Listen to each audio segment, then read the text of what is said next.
Bonjour, aujourd'hui nous allons poursuivre le travail sur la dette et le remboursement en oxygène. Donc nous allons nous poser la question de l'adéquation entre le besoin et la consommation en oxygène. On va voir que ce n'est pas forcément équivalent. Dans la première vidéo consacrée à ce sujet, en fait on s'était surtout arrêté sur l'origine de l'oxygène et son devenir, l'origine du CO2, le transport de l'oxygène et du CO2 par l'hémoglobine, et puis la variation d'affinité de l'hémoglobine pour l'oxygène, ce qui nous avait amené à comprendre qu'au niveau des muscles, lorsque j'ai un fonctionnement musculaire, j'ai une augmentation en température, et puis j'ai une augmentation en CO2 qui est libéré dans le sang. Donc un pH sanguin qui va diminuer, donc un pH qui va s'acidifier. Et ce que l'on a compris, c'est que quand la température augmente et que le pH diminue, eh bien notre affinité de l'hémoglobine pour l'oxygène va diminuer. Donc l'oxygène va se retrouver être au final expulsé de l'hémoglobine, et cet oxygène va par la diffusion, par la loi de la diffusion, s'orienter vers l'intérieur des muscles, très attiré notamment par une molécule qu'on avait citée qui était la myoglobine. L'effet de la température et du pH qui modifie l'affinité de l'hémoglobine pour l'oxygène, on a vu que ça se passait aussi au niveau des poumons dans le sens inverse. Donc ce type d'effet, c'est ce qu'on appelle l'effet Bohr. Et donc notre molécule d'hémoglobine a une affinité qui parfois est très très forte pour l'oxygène, et puis d'autres fois très faible pour l'oxygène. Et donc on avait dit qu'il y avait un couple à 3 entre l'hémoglobine, le CO2 et l'oxygène. Donc intéressons-nous à notre besoin en oxygène lorsqu'on va effectuer un effort. Ce besoin va évoluer selon la courbe suivante. Donc je suis au repos, j'ai ce besoin-ci. Puis je rentre en début d'effort, donc je ne vais plus être au même niveau de besoin parce que je vais arriver à ce besoin-là. Si je considère ici que j'ai un effort parfaitement constant, donc de puissance constante, je vais rester sur ce besoin de plateau ici. Et puis je vais arrêter mon effort, donc ça va redescendre, et je vais revenir à mon besoin initial. Alors est-ce que mon organisme est capable de me fournir tout l'oxygène dont j'ai besoin dès le début pour au final former de l'ATP, former de l'énergie utilisable par nos cellules? La réponse est non. En fait, notre organisme, au début d'effort, ne va pas être capable d'apporter tout l'oxygène nécessaire pour développer la puissance que je veux développer. Donc mon besoin, il est là, mais ma capacité à fournir de l'oxygène va suivre cette évolution-ci. Et lorsqu'on arrivera au niveau du plateau, eh bien, j'aurai mon besoin qui sera égal à mon apport. Et encore, on discutera de ça au niveau des sprints, ça sera un petit peu différent. Donc j'ai créé une dette. La dette, c'est tout ce que je colorie ici. Voilà, tout ça, dans cette partie-là, eh bien, c'est ce que je n'ai pas été capable d'apporter en oxygène. Pourtant, je suis en train de courir dès le départ. Donc ça veut dire qu'il y a d'autres sources d'énergie. Ces autres sources d'énergie, pour compenser cette dette, en fait, ces autres sources d'énergie, on en avait parlé, elles sont de 3 types. Il y a un petit stock en ATP donc, qui permet de fonctionner quelques petites secondes. Puis, au niveau toujours de nos cellules musculaires, à l'intérieur de nos cellules musculaires, j'ai aussi un stock en phosphocréatine qui va me permettre de fonctionner quelques dizaines de secondes. Le temps que la glycolyse, c'est-à-dire l'utilisation du glucose, augmente et se fasse notamment en situation d'anaérobie.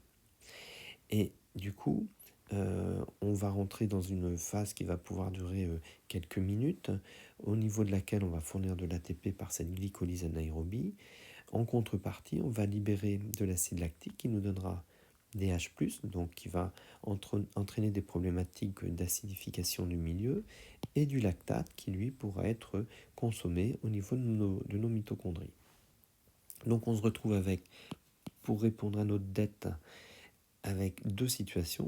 Cette situation en bleu clair qu'on appellera l'anaérobie alactique, qui permet de répondre sur les premières secondes de l'effort à notre augmentation de puissance, et puis quelques dizaines de secondes après, la glycolyse anaérobie qui va permettre de poursuivre cet effort en attendant qu'on apporte suffisamment d'oxygène pour répondre aux besoins. Lorsque j'arrête mon effort, eh bien, je vais revenir au besoin ici en bas, le même besoin qu'initialement avant mon effort. Et pourtant, je m'aperçois que mon organisme ne va pas répondre de cette manière-là. Je m'aperçois que je suis en train de rembourser ma dette en oxygène. Ce remboursement, vous voyez, il se fait selon la courbe qui est là. Effectivement, on s'aperçoit que quand on a fait, par exemple, un footing de 20 minutes, vous vous arrêtez, et puis après ce petit footing, vous vous apercevez que votre fréquence cardiaque, elle va mettre un peu de temps à récupérer, ainsi que votre respiration. En fait, ce que vous êtes en train de faire, vous êtes en train de rembourser la dette que vous aviez creusée au départ de votre effort. Donc on parle bien de dette en oxygène au début de l'effort et de remboursement de la dette lorsque l'on récupère de cet effort. Donc bilan. Bilan, mon besoin en énergie va évoluer selon le tracé suivant. Donc au début de l'effort, j'ai ce besoin-là. À la fin de l'effort, je vais aussi avoir ce besoin-ci.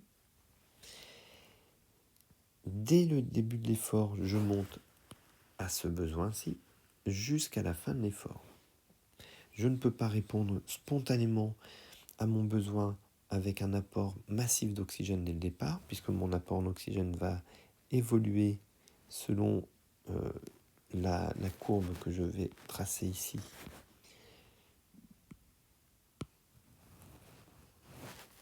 Selon cette courbe-là. Voilà, je vais être capable d'apporter cet oxygène-là. Donc je creuse ici une dette.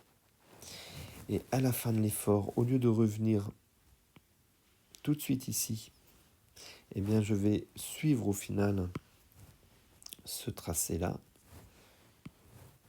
Donc ce tracé-ci, pour rembourser ma dette en oxygène. Ce que j'ai représenté en bleu tout en bas, c'est mon besoin en énergie au repos. Ce que je représentais en noir, c'est le métabolisme anaérobie qui permet de compenser le manque d'oxygène. Ce que je représentais en rouge, c'est la quantité d'oxygène qui va être apportée durant l'effort à un moment donné. Et ce que j'ai représenté en vert, c'est le trop-plein d'oxygène qu'on apporte à la fin d'un effort, trop plein par rapport à mon besoin du moment, mais qui me permet de rembourser ma dette initiale.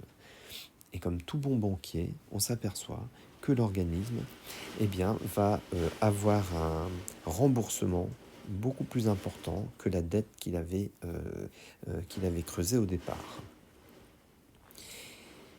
Juste une petite remarque. Dans tous les schémas que je vous ai présentés, je vous ai amené en fait à constater qu'à la fin, on avait un plateau qui rejoignait le besoin.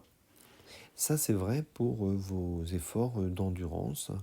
Par contre, dès que vous allez avoir des efforts de résistance et de sprint, eh bien, vous allez avoir un plateau qui ne répond pas aux besoins.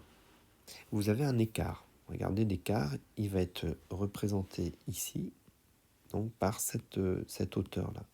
Ça veut dire qu'en fait, je vais pouvoir arriver à une fréquence cardiaque importante, à une respiration importante, mais je n'arriverai jamais à compenser le besoin en énergie.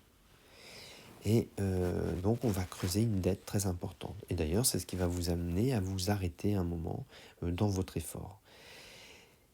Donc attention, un plateau n'est pas forcément équivalent à une compensation entre l'apport et le besoin. Ici, vous avez un apport qui ne permettra pas de fournir ce qu'il faut en termes de besoins, alors que là, vous avez un apport qui permet de fournir tout l'oxygène nécessaire par rapport aux besoins.